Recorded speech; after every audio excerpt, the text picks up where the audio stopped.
Hi there, welcome to the Lovefly Fear of Flying Q&A. My name is Paul Tizard. Welcome to the session. It's just a mini session. We've got quite a few questions this time, which is great. I'm just going to put the captions on because I think that'll be useful when it plays back later. So I'm just going to enable those. There we go. So you may or may not be able to see these, but hopefully they'll come up a bit later on. Massive welcome to all of our new people. We've had quite a few in the last couple of weeks since I did one of these.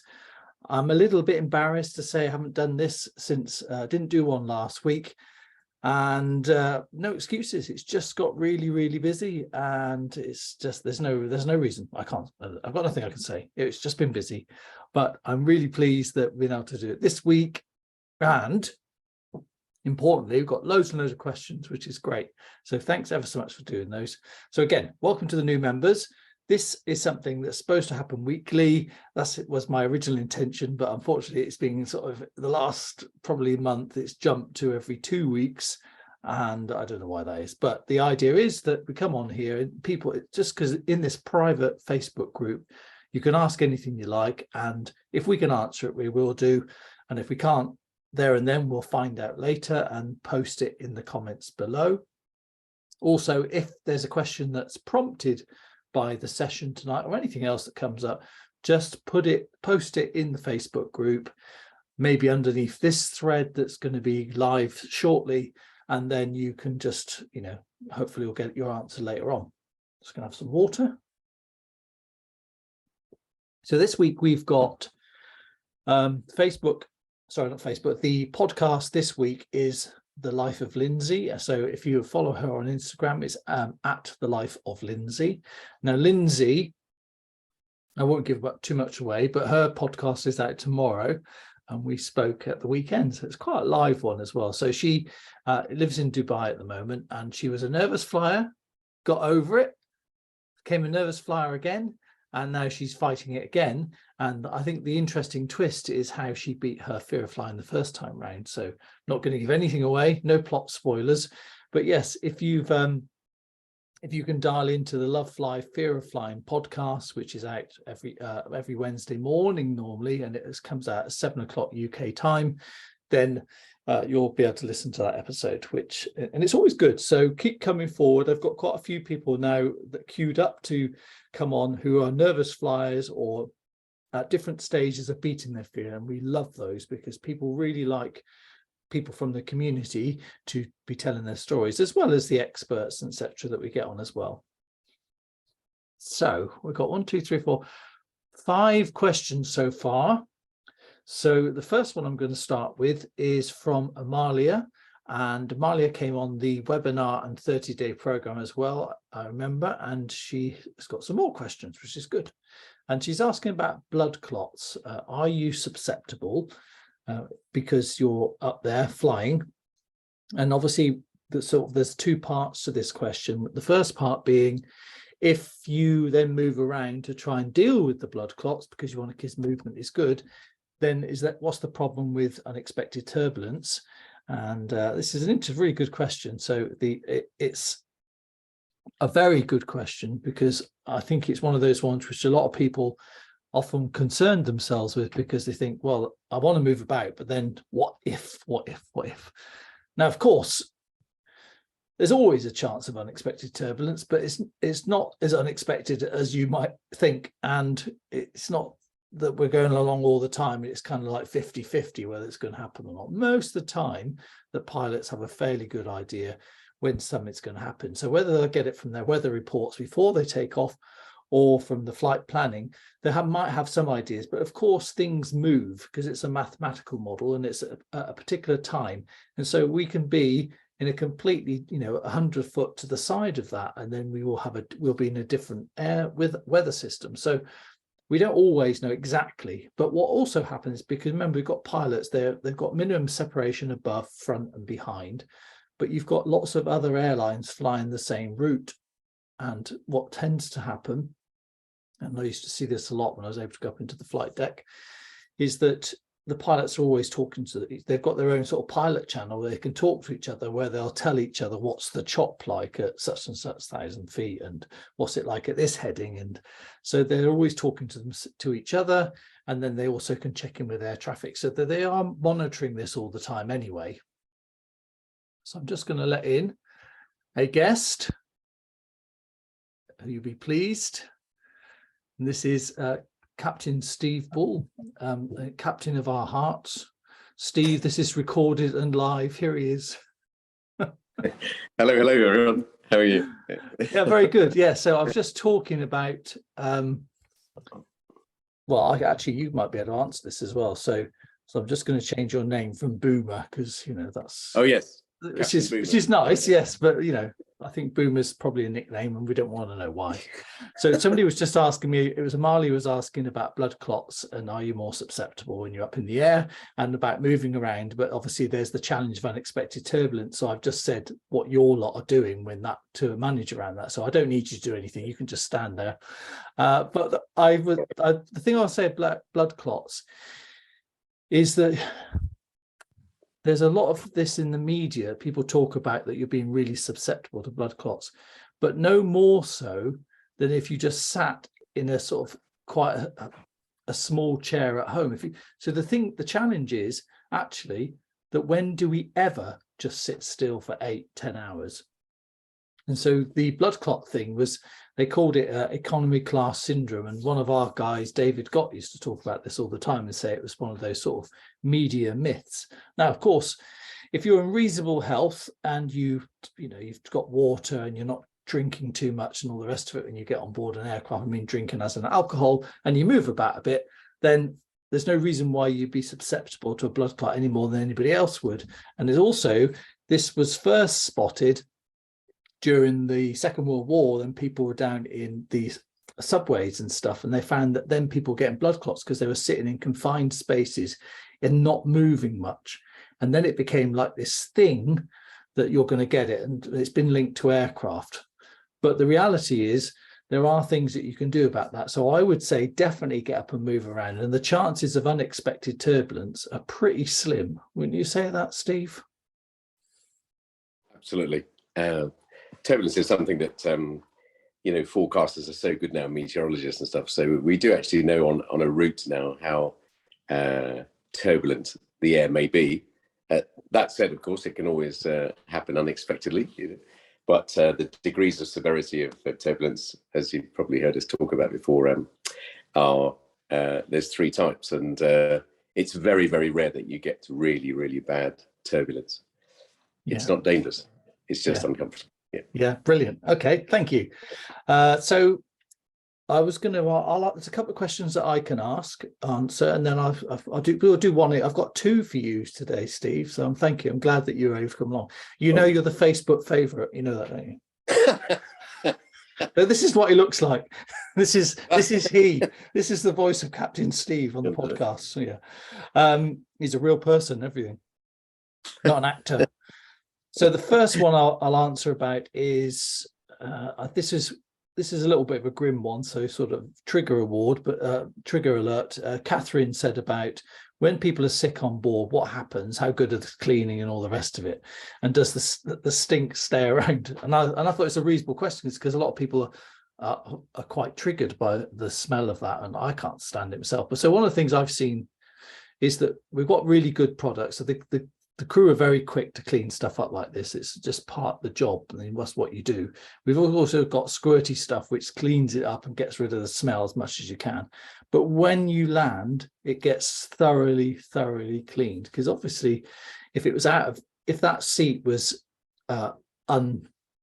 unclean for somebody, you would just have to block it off, and there's no advantage to doing that. It's going to create us more problems. So we do have spare covers, not on board the aircraft because that's extra weight to carry, but we do have them at the different places we go to. And if that's not possible, we've got really good cleaning methods.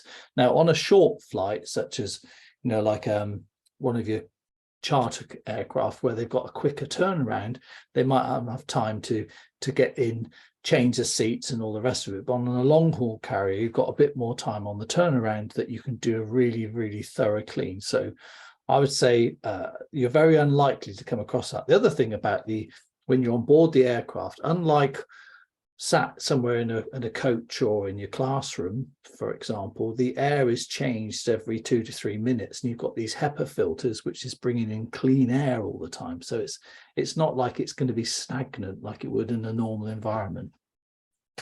Never been asked that before, Stephen. No, I've not heard that one either. Very good question. It's good. So the next one I can answer as well, and then I've got 2 cheeky ones for you. Is that all right? So the one that you know about, that also Geeta sent some stuff over as well, which you saw. So I'll warm you up with a slightly easier one, and then we'll go to the other one. Is that all right? So Rosalie was Stephanie was asking about safety ratings of aircraft. So I'll chip in a little bit about this, but Steve might have something to say on this, and he normally does. And the safety rating, there are a few websites out there that will talk about this. There's one that's literally called airlineratings.com, and they publish things around stats and award-winning about customer service, etc., etc. So you can have a look at that one. I get their things that come through, and some of the stuff I find really, really interesting. It seems to be quite well researched, the things they talk about.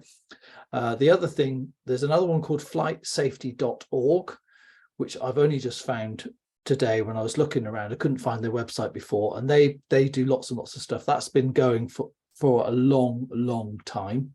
The Safety Foundation was set up in 1940s, so they've got a huge pedigree. So that seems pretty reliable.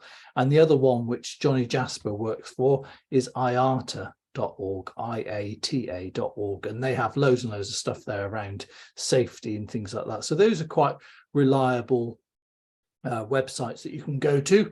I'm less sure. There is another one as well, which is another government one, but I can't remember the name of it.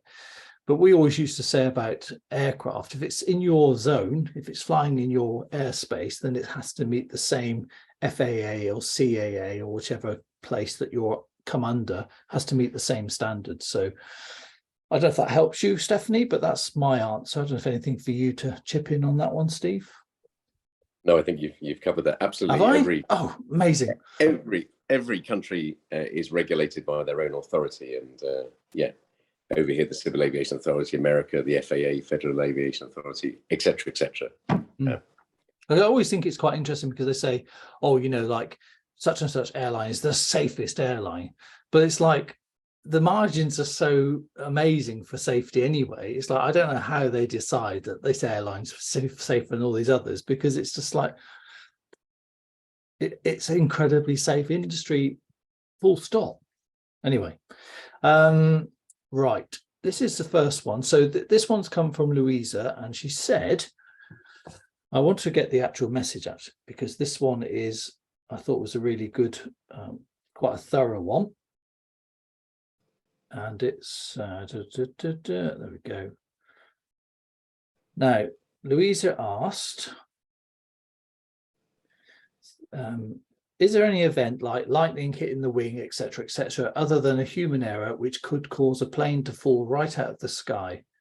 That is the scary visual I get when there is turbulence, which I'm learning from the group really isn't all that scary. But I still get this visual in my head of a plane just nosediving, and it freaks me out. Any suggestions would be most helpful. Thank you. That's one for you, mate.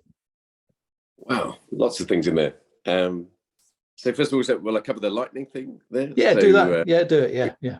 We've talked about lightning. So on the back of every commercial airliner, there are things called static wicks, probably as long as your fingers, and there's loads of them. There must be about 20 or so down each wing. So when an aeroplane is airborne and it gets struck by lightning, it does happen, and it's noisy, but it's not dangerous because there's no current involved.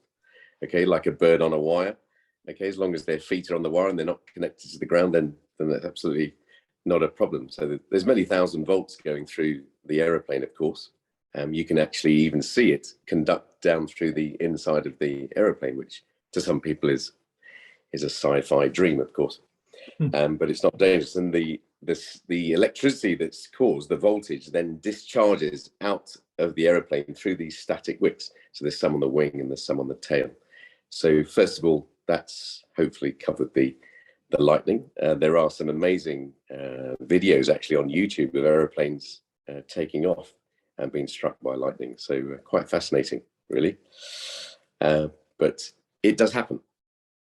But no, that doesn't bring an aeroplane down. The second one part was... oh, hang on. Did you want me to read it out again? There was turbulence and nosediving. I don't know. Yeah, was there anything that can bring, other than a human error, which could cause a plane to fall right out the sky? Because she has this image of it sort of nosediving. Sure. No is the answer. So Mother Nature, as amazing and as strong as she is, there is nothing that can actually bring the commercial airliner out of the sky like that. So first of all, to answer your nosediving question. So again, we've covered this on the podcast before, but so the wings of an aeroplane are not glued on to the side of the aeroplane. They're not stuck on.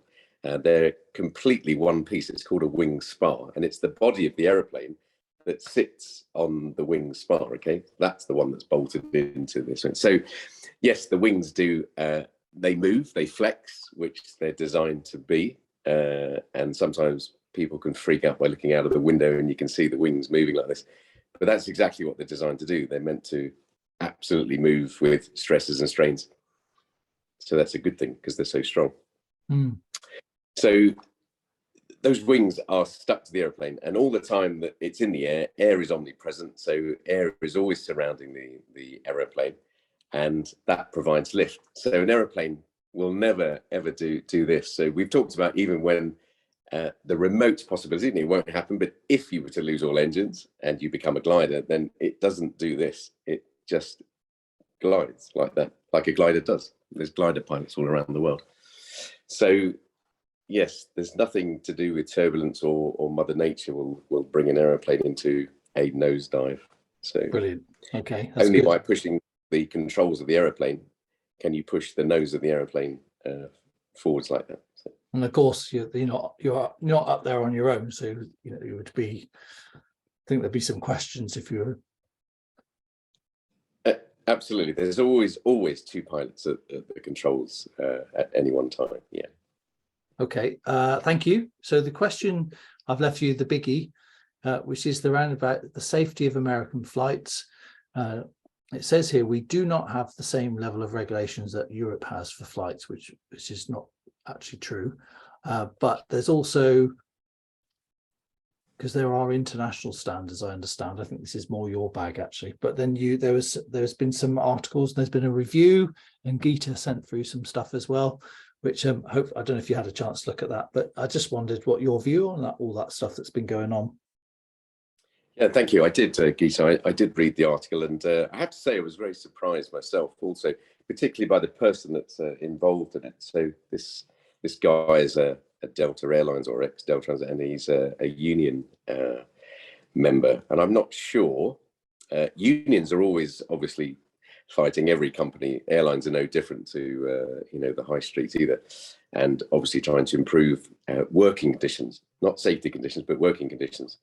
And I don't know whether there's a spat going on, because I'm really quite surprised that he would say that. They do have in America very, very high standards, just like we are fortunate enough to experience here in the UK and throughout Europe and the Far East. So that's wrong in my opinion.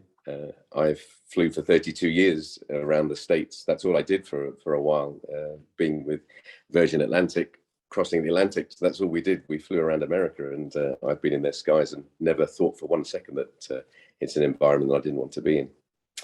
There have been some incidents, and I wonder if because, there's not been any accidents, but there's been accidents prevented. And I wonder, and it's a good thing though, because he's probably highlighting that. And two of the big ones, as you probably saw from that article, are the ones that were involved with aeroplanes taking off. And it was an instance where an aeroplane was cleared for takeoff on a runway, and another one was taxiing. The first one was in JFK in New York, which has 4 runways, an amazingly busy airport. And it makes Heathrow look like a parking lot on the M25. JFK is so busy. And unfortunately, the aeroplane taxiing either misheard, misunderstood their taxi instructions and crossed the live runway. It is so rare that that happens. But luckily, it was prevented, and the air traffic controller realised, and the aeroplane taking off abandoned its takeoff, and incident closed. But it did happen again in another airfield that I can't remember where it was in the United States.